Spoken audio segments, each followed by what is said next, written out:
बिस्मिल्लाहिर्रहमानिर्रहीम। मैं हूं Wakat Bhutta. Welcome to Urdu chronicle. नाज़रीन, मेरे साथ एक हसीना मौजूद है, बहुत सी प्यारी, अभी भी हंस रही है मुझे देख के।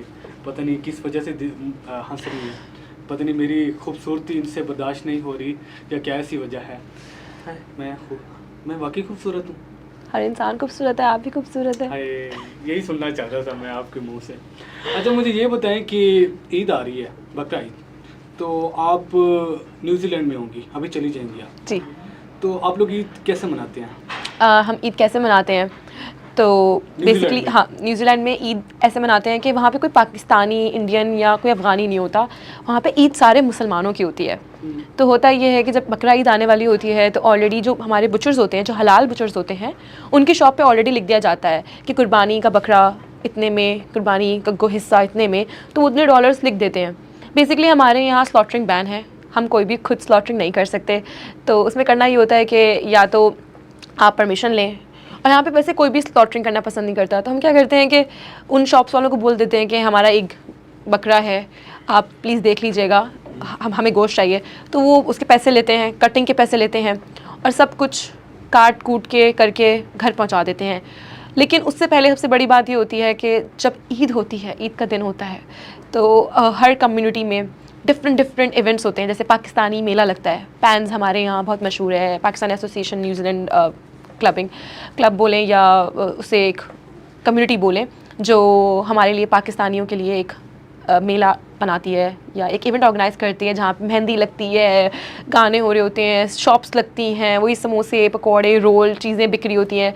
तो एक बड़ा मज़े का ईद का माहौल वो बना देते हैं। जैसे हमारे यहाँ चांद रात का इवेंट होता है, वैसे ही बिल्कुल वो बना देते हैं। तो हम सब जाके खुशी खुशी वहाँ पे अपनी ईद मनाते हैं, और फिर अगले दिन घर आते हैं। तो सुबह उठते ही हम सब का एक काम होता है कि मस्जिद जाके नमाज़ पढ़नी है, और वहाँ पे ख़वातीन भी मस्जिद जाती हैं और मर्द भी मस्जिद जाते हैं। जी, उनका सेक्शन अलग होता है। अच्छा। उनका सेक्शन बिल्कुल अलग होता है नमाज का।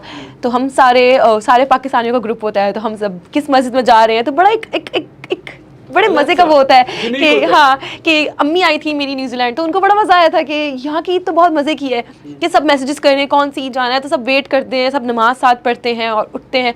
मैंने कभी पाकिस्तान में ईद की नमाज नहीं पढ़ी। सबको जो जो जितने सारी मस्जिद में औरतें होती है, तो जो सब आते हैं, ईद मुबारक, ईद मुबारक। तो मतलब इस दफ़ा मैं भी न्यूजीलैंड आ जाऊँ। आप तो मर्दों में होंगे ना। आप तो मर्दों में होंगे। अच्छा, सिर्फ और लड़के लड़की को और मर्द मर्दों को, क्योंकि हम औरतों के सेक्शन में होते हैं और मर्द मर्दों के सेक्शन में होते हैं, तो ऐसे गलत फहमी है फिर। जी।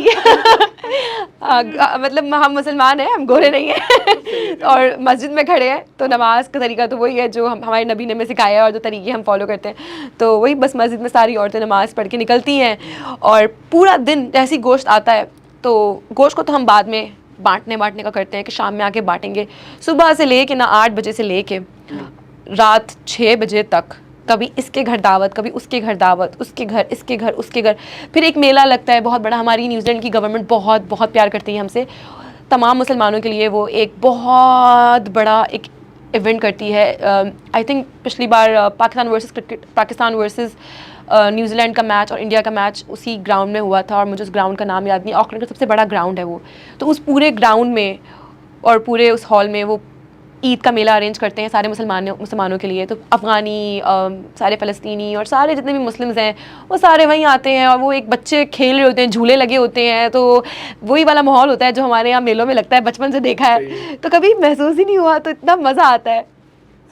मतलब एक पाकिस्तान से थोड़ा सा हट के एक अच्छा एक माहौल मिल जाता है आपको। बहुत अच्छा, बहुत मजे का। लोग इतना प्यार करते हैं, और डिफरेंट कंट्रीज, क्योंकि हर कंट्री डिफरेंट ईद मनाती है। मुबारकें आपको मुसलमान आपस में देते हैं कि कुछ गोरे भी आपको मुबारक? गोरे भी देते हैं। मैं जिस ऑफिस में काम करती हूँ, तो सबसे पहले तो ईमेल आना शुरू हो जाती हैं, ईद मुबारक, हैप्पी ईद, और कॉल्स करने के लग जाएंगे, हैप्पी ईद।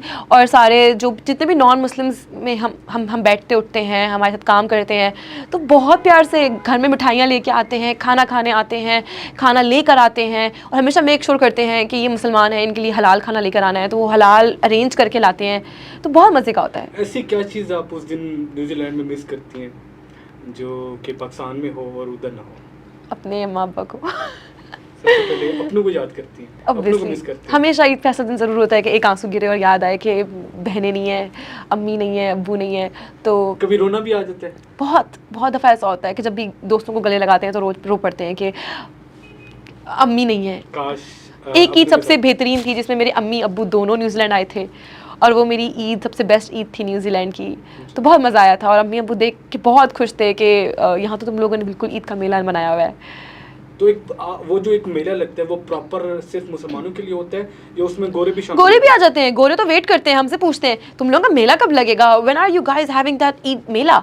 सो हम उनको बता देते हैं और गोरे तो पहुंचे होते हैं, और जाहिर है उन दिनों तो हमारे लिए टिकट्स भी सस्ती होती हैं, चीप की होती हैं उन्होंने, बहुत बिल्कुल ना हैं? होने के बराबर। ये न्यूजीलैंड गवर्नमेंट करवाती है या मुस्लिम लोग न्यूजीलैंड गवर्नमेंट खुद कराती है। अच्छा, जी, न्यूजीलैंड गवर्नमेंट खुद अरेंज कराती है। जैसे हम लोग उनको पता है कि सारे मुस्लिम्स का इवेंट है, तो न्यूजीलैंड गवर्नमेंट खुद अरेंज करा के पूरा सब कुछ, क्योंकि वहाँ पे कोई हंड्रेड्स में स्टॉल्स होते हैं, 100 में झूले होते हैं, इतना रश होता है कि बंदा बंदे से टकरा रहा होता है। जैसे यहाँ पे किसी मेले में जाएंगे, ऐसा ही रश हमें उस दिन मिलता है अपने मेलों में। सही है। तो क्या करें, बस इधर ही वाइंड अप करते हैं। बहुत बहुत शुक्रिया मैम टाइम Thank you. देने के लिए। और क्या करें, जुदा होना पड़ता है लेकिन दिल नहीं कर रहा आपसे जुदा होने के लिए। तो बहुत बहुत शुक्रिया, अपना ख्याल रखिए। अल्लाह हाफ़िज़। थैंक यू, अल्लाह हाफ़िज़।